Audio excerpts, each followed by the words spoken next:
রান্না করলে বাটার একটা টেস্টই আলাদা।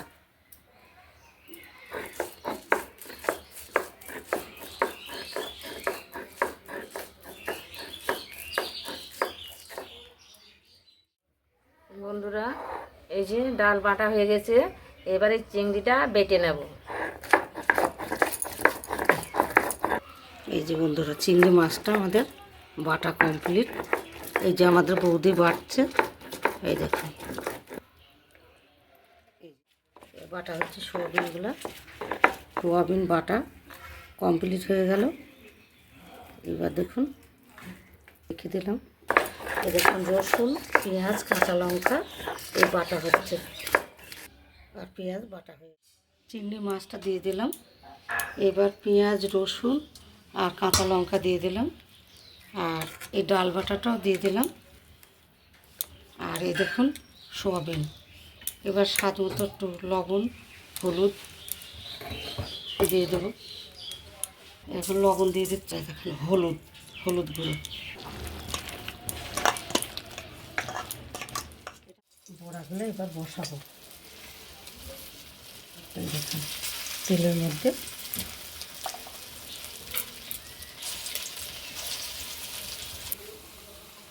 এবার দেখুন বড়াগুলা এইভাবে করে আমি সবগুলা ভেজে নেব। দেখুন কত উনানটা জ্বলছে আমাদের, খুব সুন্দর উনানটা তুলে দেবো। পটলগুলো ভেজে নেব। এইবার তেল ঢেলে দিচ্ছি। এইবারে দেখুন তেজ, গোটা জিরে, টমেটো কুচি,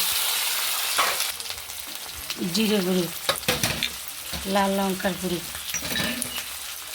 পরিমাণ মতো লবণ, আদা, কাঁচা লঙ্কা আর রসুন এই বাটা আর ভালো করে কষিয়ে নেব। হলুদ গুঁড়ো দিচ্ছি, আলু পটল ভেজে রাখা এবার ঢেলে দিচ্ছি। এবার দেখুন আমার মশলাটা আমি আলু পটলের সাথে কষানো হয়ে গেছে। এবার একটু জল ঢেলে দিচ্ছি। এই দেখুন বন্ধুরা তরকারিটা আমার। এবার বন্ধুরা দেখুন, এবার বড়াগুলো আমি তুলে দেব। আর এই তরকারি যা টেস্ট হবে বন্ধুরা, কাঠের জালে দুর্দান্ত টেস্ট। আপনারটা কমপ্লিট হয়ে গেছে, এবার আমি ঢেলে নেব। কী বল বন্ধুরা, ভিডিওটা ভালো লাগলে লাইক, শেয়ার, সাবস্ক্রাইব করবেন আর আমার সঙ্গে থাকবেন। দেখুন বন্ধুরা, এইভাবে আপনারা রান্না করে খাবেন। কত সুন্দর উনানে রান্না করা।